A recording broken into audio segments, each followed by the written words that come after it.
Bueno, hermanos, vamos a ver el Primera de Pedro, capítulo 2, ¿ya? Pedro en el capítulo 2 nos habla de la gloria y el deber del pueblo de Dios. Llegar a Jesús a través de su palabra es lo que Pedro nos va a hablar en este capítulo. ¿Cómo responder a la palabra eterna de Dios?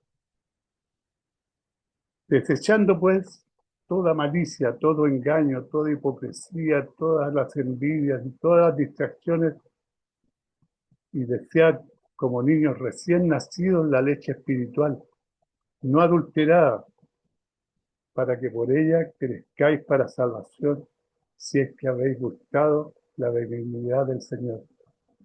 Bueno, la palabra hace una comparación, ¿no es cierto?, en el alimento, en cuanto a la palabra, al avance que tenemos en el conocimiento de la palabra y el amor a Cristo, ¿no es cierto? Nos habla de una leche no adulterada y de una leche, ¿no es cierto?, que nos va a llevar a crecer para la salvación, porque hemos gustado, ¿no es cierto?, de la benignidad del Señor. Pedro acababa de mostrar la gloria y el carácter eterno de la palabra de Dios. Ahora, pues, en orden a lo que la palabra de Dios es para nosotros, hermanos, debemos de recibir la palabra y recibirla con un corazón particular. Desead como niños recién nacidos la leche espiritual. La palabra deseada es fuerte. En la versión de los 70, una traducción antigua y griega del Antiguo Testamento, es usada, hermano, para el deseo más profundo del hombre por Dios.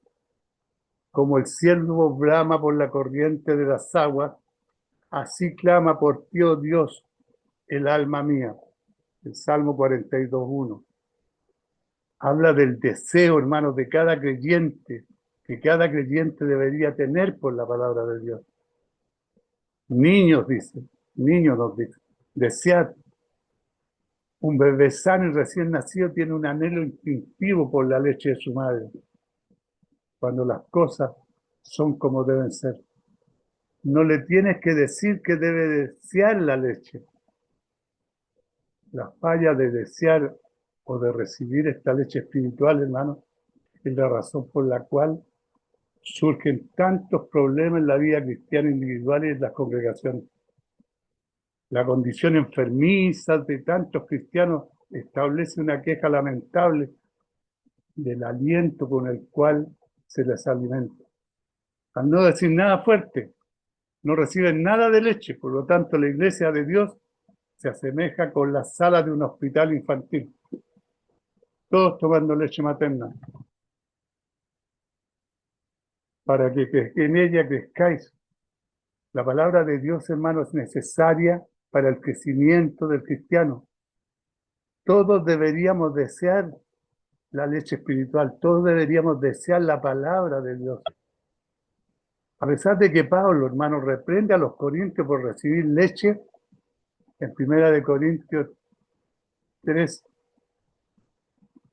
capítulo 3, versículo 1-2, dice, de manera que yo, hermano, no pude hablaros como a espirituales, sino como carnales, como a niños en Cristo.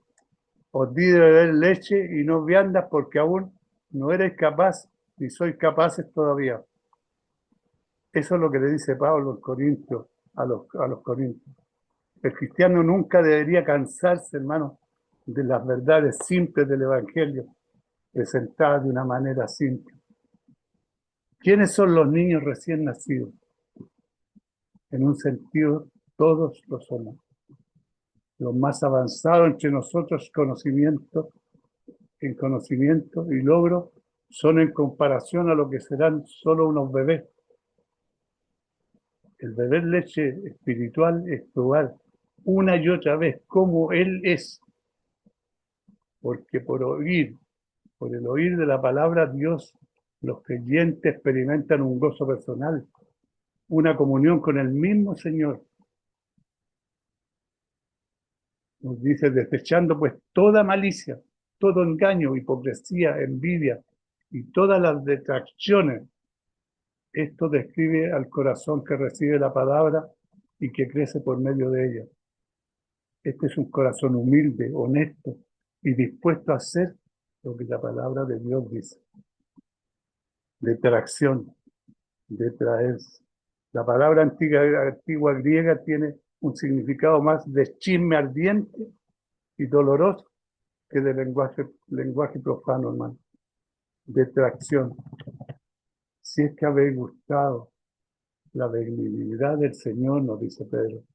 Si hemos recibido de Dios, si nosotros hemos gustado, hemos experimentado personalmente la benignidad del Señor, entonces tenemos una gran razón, una gran responsabilidad de recibir la palabra de la manera entusiasmada que los bebés reciben su leche.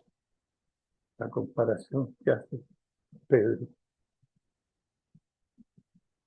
Versículo 4 al 5, dicen, llegando a Jesús, acercándonos a la piedra viva, desechada ciertamente por los hombres, mas para Dios escogida y preciosa. Vosotros también, hermanos, como piedras vivas, sed edificados como casa espiritual y sacerdocio santo, para ofrecer sacrificios espirituales aceptables a Dios por medio de Jesucristo, acercándonos a Él. Piedra viva. La imagen que Pedro da aquí es que Dios es un templo espiritual, casa espiritual, usando piedras vivas, cristianos, aquellos que se han acercado a la última piedra viva, que es Jesús. Esta casa espiritual demuestra que así como lo es Israel tenía un templo, los cristianos también tienen uno, pero el templo cristiano es espiritual y ellos mismos son el templo. No nos olvidemos que Dios el Señor nos regaló al Espíritu Santo y el temor en nosotros. Jesús fue llamado por primera vez la piedra viva. Y después nosotros fuimos llamados piedras vivas. Nosotros vivimos porque estamos conectados con Él, quien es la fuente de la vida. Es por la unión con Él, por lo que viven y responden al final de su regeneración. Así como las piedras de un edificio no son buenas a menos que estén en el lugar apropiado en el edificio y descansen en el cimiento. Más para Dios, escogida y preciosa. Por más que Israel sea escogido por Dios, así también es la iglesia.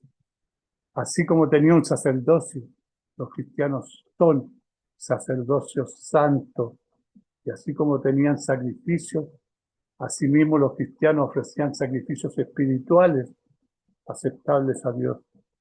Hace la diferencia, hermanos, aquí entre el sacrificio de animales y el sacrificio espiritual que hacen los cristianos. El pueblo judío hacía el sacrificio de animales. Sacerdocio santo. El creyente es su propio sacerdote ante Dios. No necesita ningún mediador, excepto a su sumo sacerdote, que es Jesús. Ya no puede haber un élite sacerdotal que reclame tener acceso especial con Dios o privilegios especiales de alabanza o de relación con Dios. La idea de Pedro, hermano, no es que Dios haya abandonado a Israel o que no tiene lugar en su plan redentor, sino que el cristiano no es de ninguna manera inferior al judaísmo. Ofrecer sacrificios aceptables a Dios por medio de Jesucristo. Todo lo que hagamos tiene que ser por medio de Jesucristo, porque Dios está uniendo todo en Cristo, hermano. Dios hace el trabajo de edificar, por lo tanto, seamos edificados. Pero nosotros hacemos el trabajo de ofrecer sacrificios agradables a Él cuando venimos a Jesús, así como somos piedra viva, hecha por Él. Aún una piedra viva no podría edificar nada grandioso para Dios si está ahí sola. Lo que Dios hace en nosotros juntos es importante. Él está edificando algo de nosotros juntos, hermanos. Solo podemos servir como sacerdotes por medio de Jesucristo. Nosotros solo no tenemos autoridad sacerdotal, solo por medio de Jesucristo tenemos una autoridad. La gloria, la piedra del ángulo.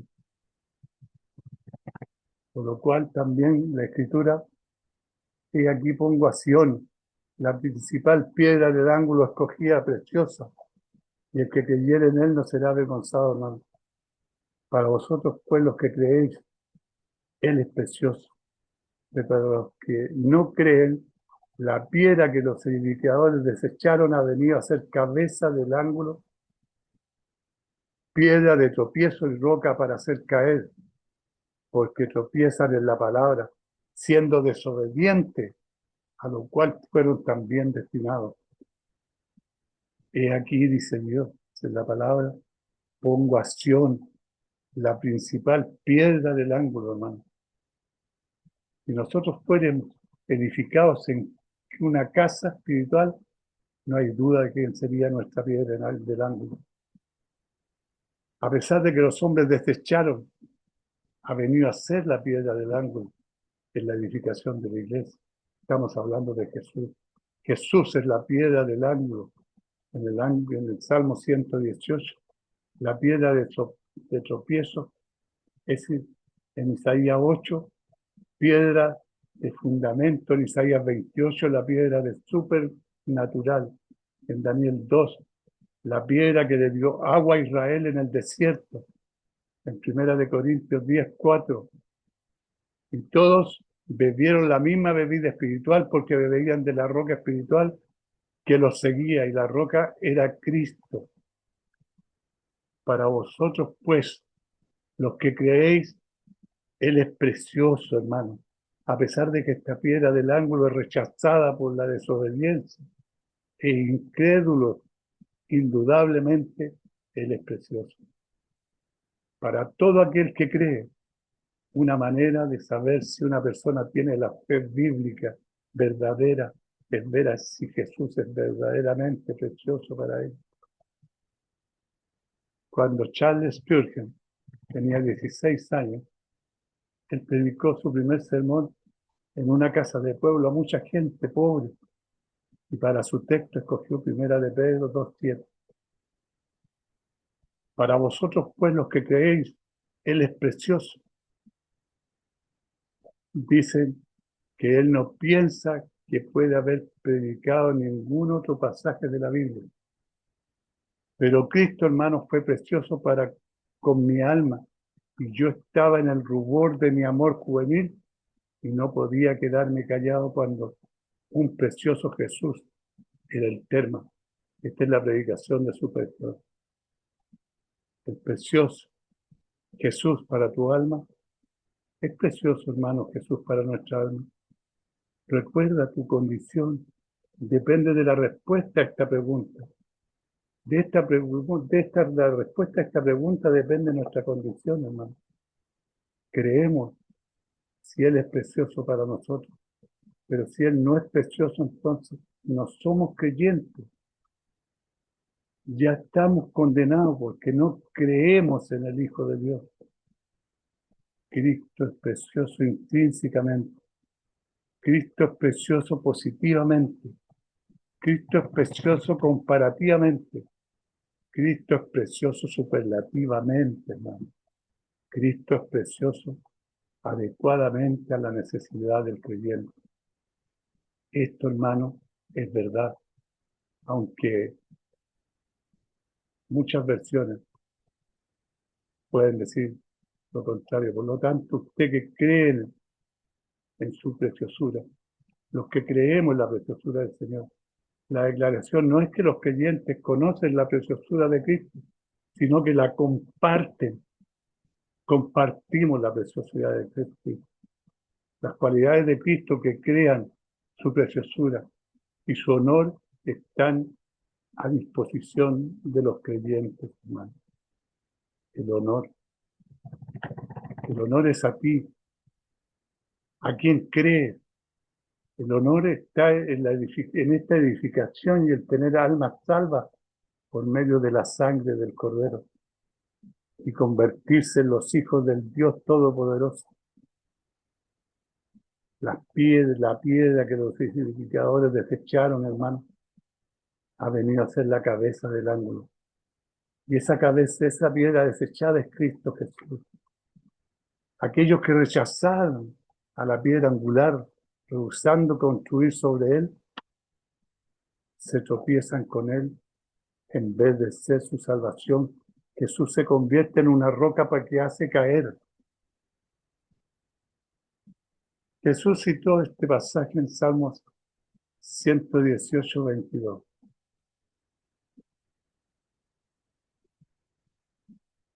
La piedra que desecharon los edificadores ha venido a ser cabeza del ángulo. En referencia a sí mismo, hermano.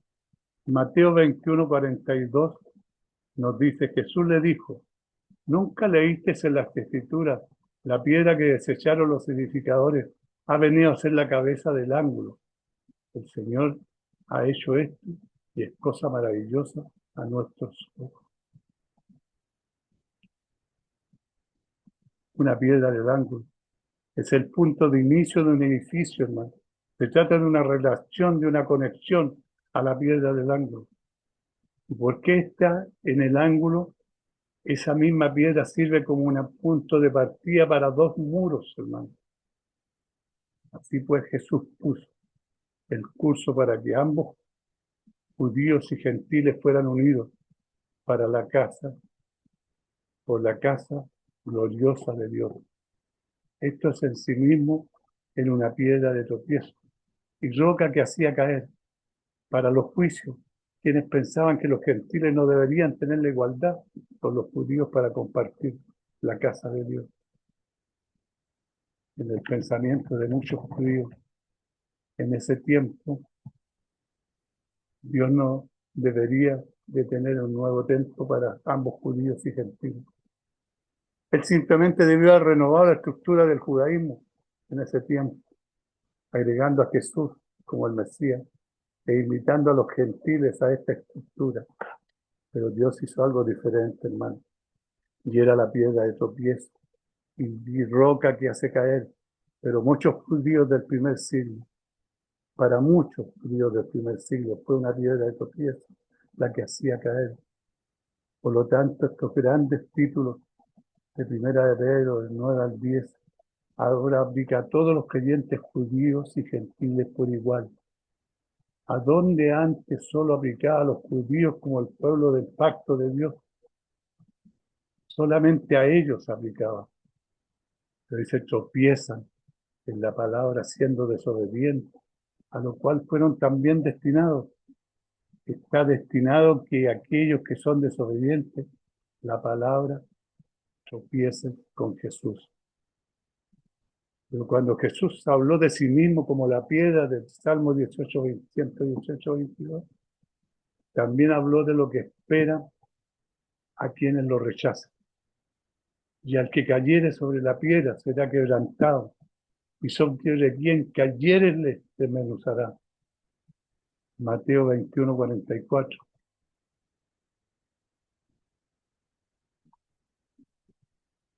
El lugar privilegiado del pueblo de Dios. Mas vosotros sois linaje escogido, real sacerdocio, hermano, nación santa, pueblo adquirido por Dios para que anunciéis las virtudes de aquel que os llamó de la luz, de las tinieblas a la luz admirable. Vosotros, que en otro tiempo no erais pueblo, porque ahora sois pueblo de Dios, que en otro tiempo no habíais alcanzado misericordia, pero ahora habéis alcanzado misericordia, nos dice Señor. Mas vosotros sois linaje escogido. Las cosas que antes exclusivamente le pertenecían a Israel, hermano, su elección, escogido, sacerdocio, llamado ya no solo para Israel. Estos ahora son a propiedad de todo cristiano. Lo tenemos en un sentido más grande y espiritual. Nosotros somos un real sacerdocio, los oficios de realeza y sacerdocio eran separados celosamente en Israel, pero Jesús, quien es nuestro Rey y sumo sacerdote, lo ha juntado para su pueblo. Él los unió para su pueblo adquirido por Dios. Somos especiales porque tenemos a Dios. Puede ser que un museo esté lleno de cosas ordinarias, sombreros, bastones, zapatos, etcétera, pero son importantes porque alguna vez pertenecieron, hermanos, a alguien famoso. Dios toma a la gente ordinaria y por él y porque Él ha tomado, ellas son especiales. Porque el solo hecho de Dios haber tomado a estas personas ordinarias ya las hace especiales, hermanos. Estos mismos títulos fueron aplicados en Israel en Éxodo 19, del 5 y 6. Ahora pues, si diereis oído a mi voz y guardareis mi pacto, vosotros seréis mi especial tesoro, nos dice Dios, sobre todos los pueblos, porque mía es toda la tierra, y vosotros me seréis un reino de sacerdotes y gente santa. Estas son las palabras que dirás a los hijos de Israel. Y en Deuteronomio 4:20 nos dice, pero a vosotros Jehová os tomó y os ha sacado del horno de hierro de Egipto, para que seáis el pueblo de su heredad, como en este día. Deuteronomio 7:6 dice, porque tú eres pueblo santo para Jehová, tu Dios. Jehová, Dios te ha escogido para hacerle un pueblo especial, más que todos los pueblos que están sobre la tierra. Y volvemos a Isaías capítulo 43, versículo 20-21. Las fieras del campo me honrarán, los chacales y los pollos de avestruces, porque darán aguas en el desierto, ríos en la soledad, para que beba mi pueblo, mi escogido. Este pueblo ha creado para mí, mis alabanzas publicará. Ahora en Jesús somos pueblo adquirido por Dios, hermano. La descripción de la iglesia es sistemática y exhaustiva.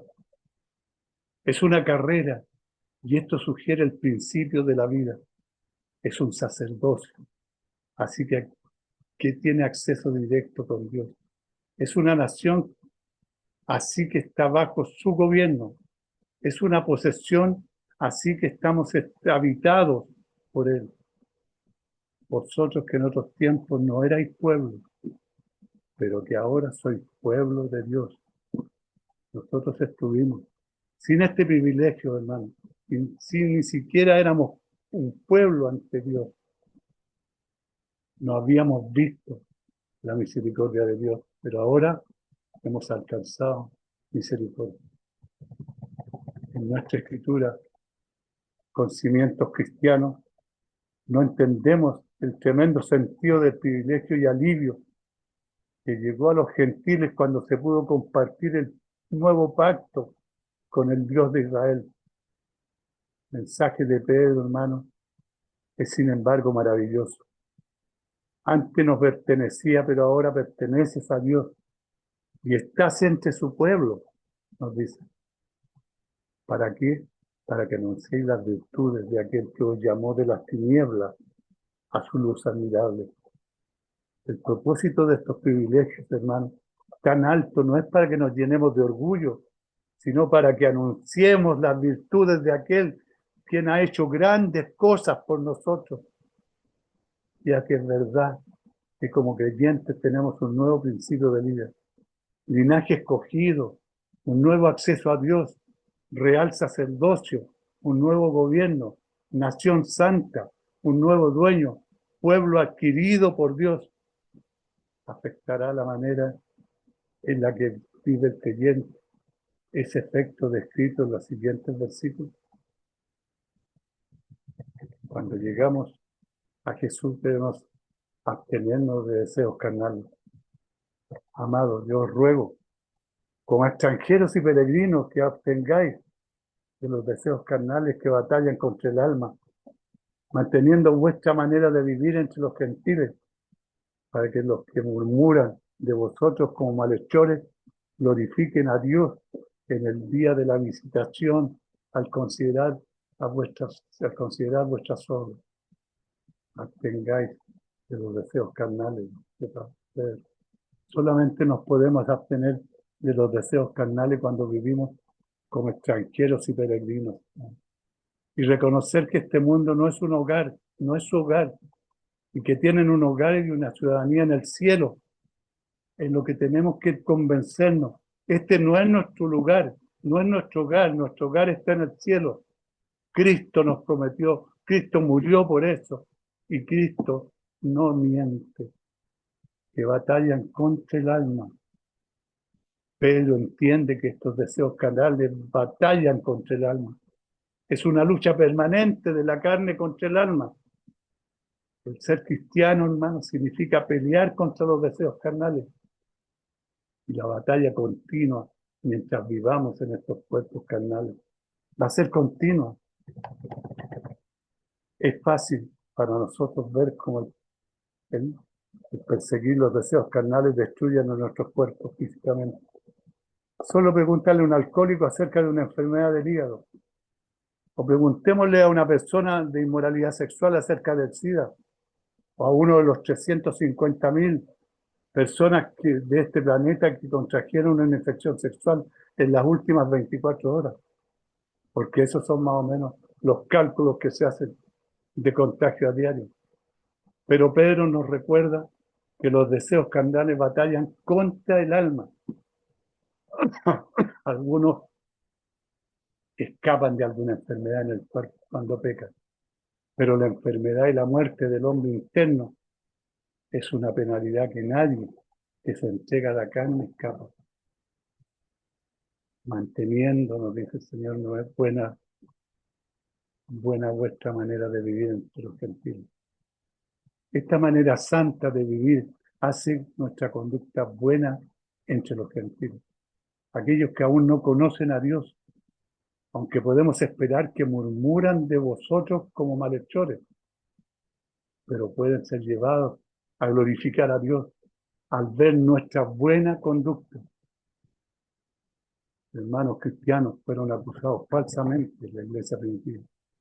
Paganos decían que los cristianos al hacer comunión se comían la carne y bebían la sangre de un bebé en un ritual de caníbales. Decían que las fiestas del ágape eran orgías descontroladas. Decían que los cristianos eran antisociales porque no participaban en entretenimientos inmorales de la sociedad. Decían que los cristianos eran ateos porque no adoraban ningún ídolo. Lo mismo que pasa ahora, hermano. Dicen muchas cosas de los cristianos, que somos fome porque no bailamos, porque no comemos, porque no tomamos, por todo somos fome. Pero en el paso del tiempo era claro que los cristianos, hermano, no eran gente inmoral. Y eso fue demostrado por medio de sus vidas. El hecho notable de la historia es que las vidas de los cristianos realmente derrotaron a las calumnias, hermanos, de los paganos. Al principio del tercer siglo, Celsus hizo el ataque más famoso y sistemático sobre los cristianos, en el cual los acusaba de ignorancia, necedad, superstición y todo tipo de cosas, pero nunca de inmoralidad. El día de la visitación. Esto probablemente hace referencia al último día que conocemos a Dios. Ya sea que ellos van a conocer o Él viene a conocerlos. La idea, hermano, es que puedan ser persuadidos a convertirse en cristianos, a ver la vida de otros cristianos y que ellos glorifiquen a Dios cuando lo conozcan en vez de acobardarse ante sus santos juicios. Que el día de la visitación refería a un tiempo en el que el castigo se sancione, es de Isaías 10:3, que dice lo siguiente: ¿y qué haréis el día de castigo? ¿A quién os acogeréis para que os ayude cuando venga de lejos el asolamiento? ¿En dónde dejaréis vuestra gloria? ¿En dónde dejaréis vuestra gloria? ¿Y qué haréis el día del castigo? El día de la visitación. ¿A quién acogeremos para que os ayude cuando venga de lejos el asolamiento, la desolación? ¿En dónde dejarán la gloria? Cuando llegamos a Jesús, hermano, debemos demostrar su misión. Debemos ser sumisos, su misión propia ante el gobierno. Por causa del Señor, someteos a toda institución humana, ya sea al rey como a superiores y a los gobernadores, como los enviados para castigo de los malhechores y alabanza de los que hacen el bien. Porque esta es la voluntad de Dios, hermano, que haciendo bien hagáis callar la ignorancia de los hombres insensatos, como libres, pero no como los que tienen la libertad como pretexto para hacer lo malo, sino como siervos de Dios, honrar a todos, amar a los hermanos, temer a Dios, honrar al rey y a los gobernantes, someternos a todas las instituciones humanas. Como cristianos deberíamos ser buenos ciudadanos, sometiéndonos al gobierno. Había muchos tipos de grupos judíos, hermanos, celosos en ese tiempo, quien no reconocía a otro rey más que a Dios y no pagaban impuestos a otros más que a Dios. Pedro escribió en los días del Imperio Romano, en el cual no había democracia ni enemistad para con los cristianos. Aún así reconoció la autoridad legítima del gobierno romano. Pedro reconoció la autoridad legítima del gobierno romano. Pero el objetivo de Pedro parece ser este. Los judíos pensaban que era ilegal obedecer a cualquier gobernante que no fuera de su propia capital. El apóstol le dice que si deben de obedecer a su magistrado civil, sin importar si es judío o gentil, y dejar de ejercer el gobierno de la manera que quieran. ¿Por qué? Por causa del Señor. Es por esto que obedecemos al gobierno como los gobiernos tienen autoridad por medio de Dios. Estamos obligados, hermanos, a obedecer, a menos claro que esto nos obligue a hacer algo que vaya en contra de la ley de Dios. Entonces somos mandados a obedecer a Dios antes que al hombre. Dios, como un gobernador supremo, demuestra que su voluntad, que actúen de manera recta y obediente en todo momento, y eso confunde a la ignorancia de los hombres insensatos, quienes estaban lo suficientemente listos para afirmar que su religión los hizo sujetos malos. Eso querían comprobar ellos, que la religión los hacía sujetos malos. Nosotros no, nuestro no es una religión, no es una religión, es un modo de vida, es seguir a Cristo, nuestro Maestro. Eso es lo nuestro. No somos religiosos, como por el enviado. Pero también insiste que los gobernadores son por él enviados. Esos enviados por Dios. Los gobernadores son enviados por Dios para el castigo de los malhechores y para reconocer a aquellos que lo hacen bien. Dios usa las autoridades gubernamentales para chequear los deseos, tendencias carnales del hombre. Los gobiernos son una herramienta muy útil para refrenar los efectos de la naturaleza caída del hombre.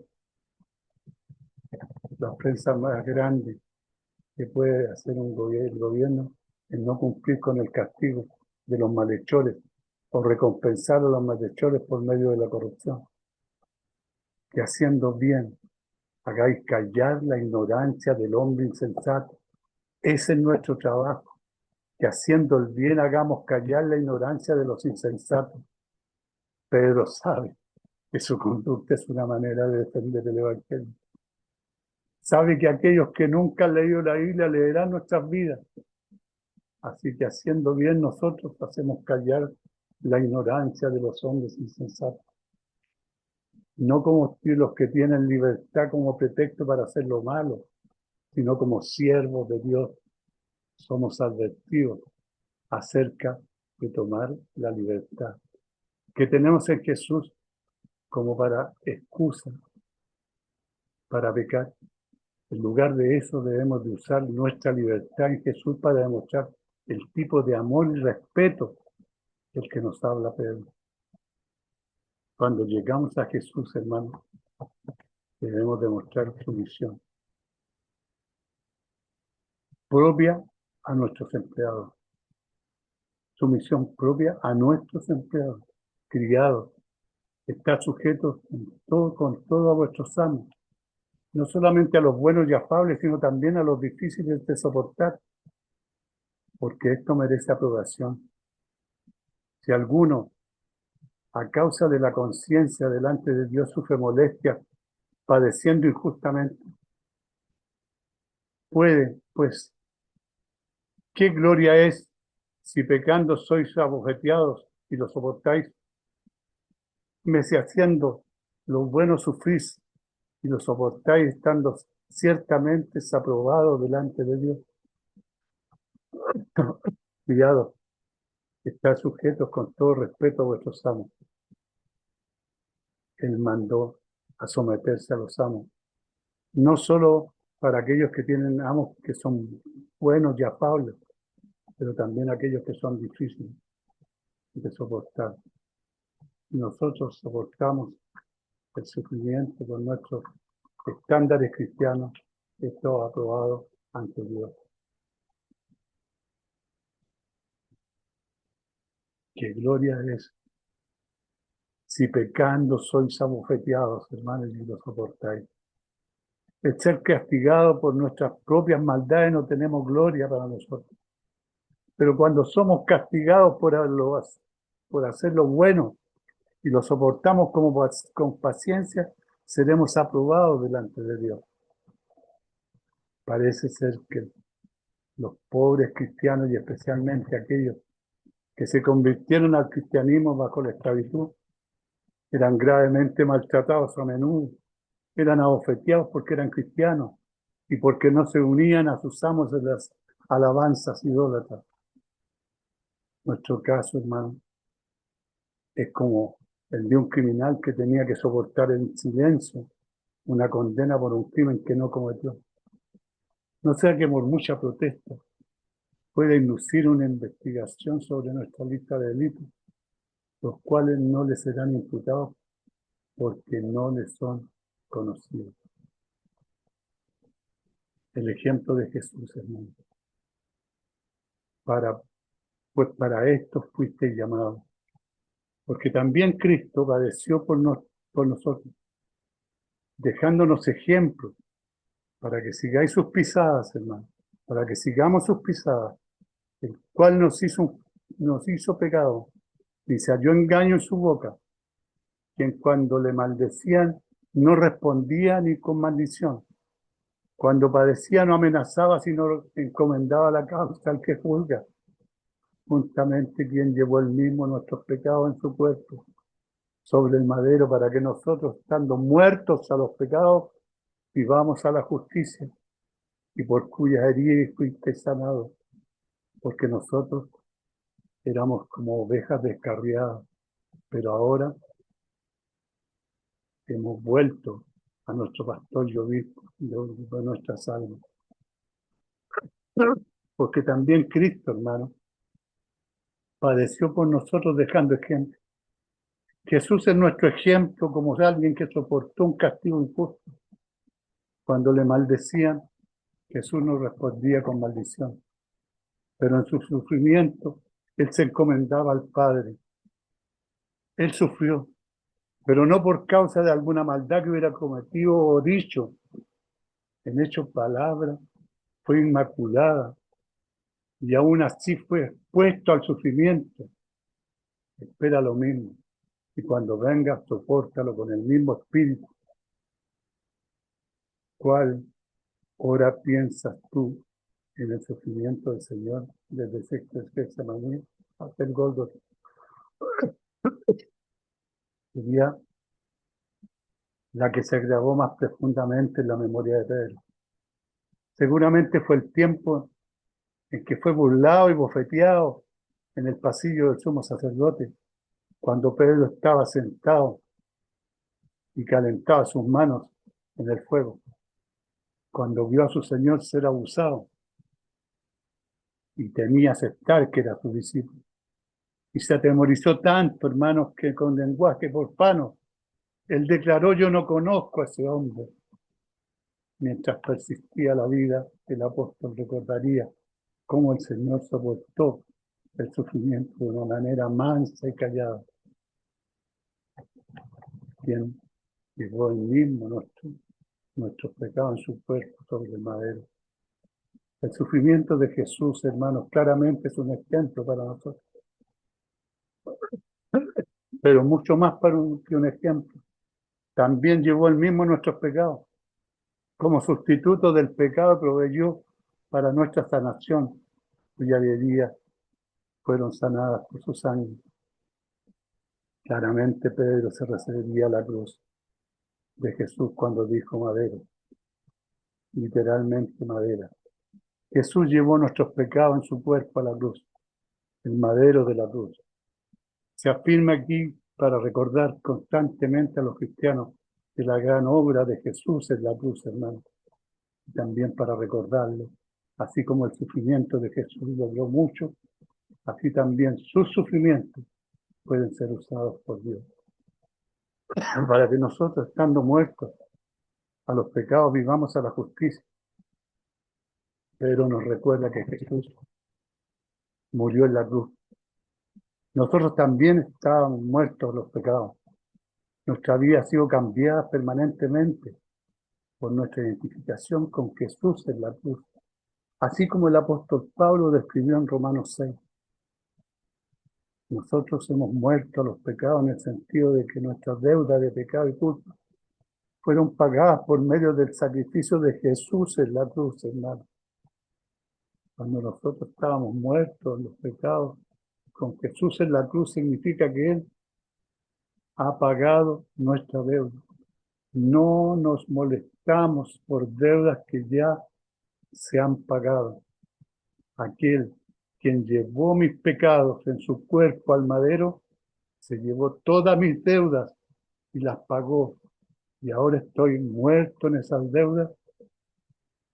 No, tienen poder sobre mí. Estoy muerto a mis pecados. Cristo sufrió en mi lugar. Ya no tengo nada que ver con ellos. Están tan borrados como si nunca los hubiese cometido. Estamos muertos a los pecados, en el sentido de que ahora una pasión más grande llena nuestra vida. Una pasión por el Señor Jesucristo es mucho más grande que nuestra pasión anterior por el pecado. Un avaro puede estar muerto a muchos placeres y seducciones de este mundo, pero está vivo al amor por el dinero, hermano. Así que debemos de estar muertos al pecado, pero vivos para Jesús. Por cuya herida fuiste sanado. Pedro cita Isaías 53:5, hermano. Más herido fue por nuestras rebeliones, morido por nuestros pecados. El castigo de nuestra paz fue sobre él, y por sus llagas fuimos curados. Perdón. Lo cual primordialmente se refiere a ser sanados espiritualmente. Pero también, hermano, incluye el ser sanados físicamente. La provisión para nuestra sanación física y espiritual es por medio del sufrimiento, heridas de Jesús. El aspecto físico de nuestra sanación se nos ha dado parcialmente, pero ahora será completo con nuestra resurrección. En contexto vemos que el enfoque de Pedro es que si somos tratados injustamente por algún jefe, no debemos de temer de cualquier daño que nos pueda hacer. Podemos ser sanados y restaurados por el sacrificio que Jesús hizo por nosotros, hermano. Porque vosotros erais como ovejas descarriadas, pero ahora habéis vuelto al pastor y obispo de vuestras almas. No fuere por la resistencia paciente de Jesús bajo la persecución de los impíos, nosotros todavía seríamos descarriados. Pero por medio de su trabajo, por nosotros hemos regresado a nuestro pastor y obispo de nuestras almas. Que Dios los bendiga. Padre Santo, gracias Señor. Gracias Señor por tu palabra. Gracias Señor porque nos muestras al Cristo resucitado, Padre Santo. Muestra lo que Cristo hizo por nosotros. Él se llevó nuestras cargas, se llevó nuestros pecados, nuestras enfermedades. Él las sufrió, Señor. Gracias te damos en el nombre de Cristo Jesús. Amén.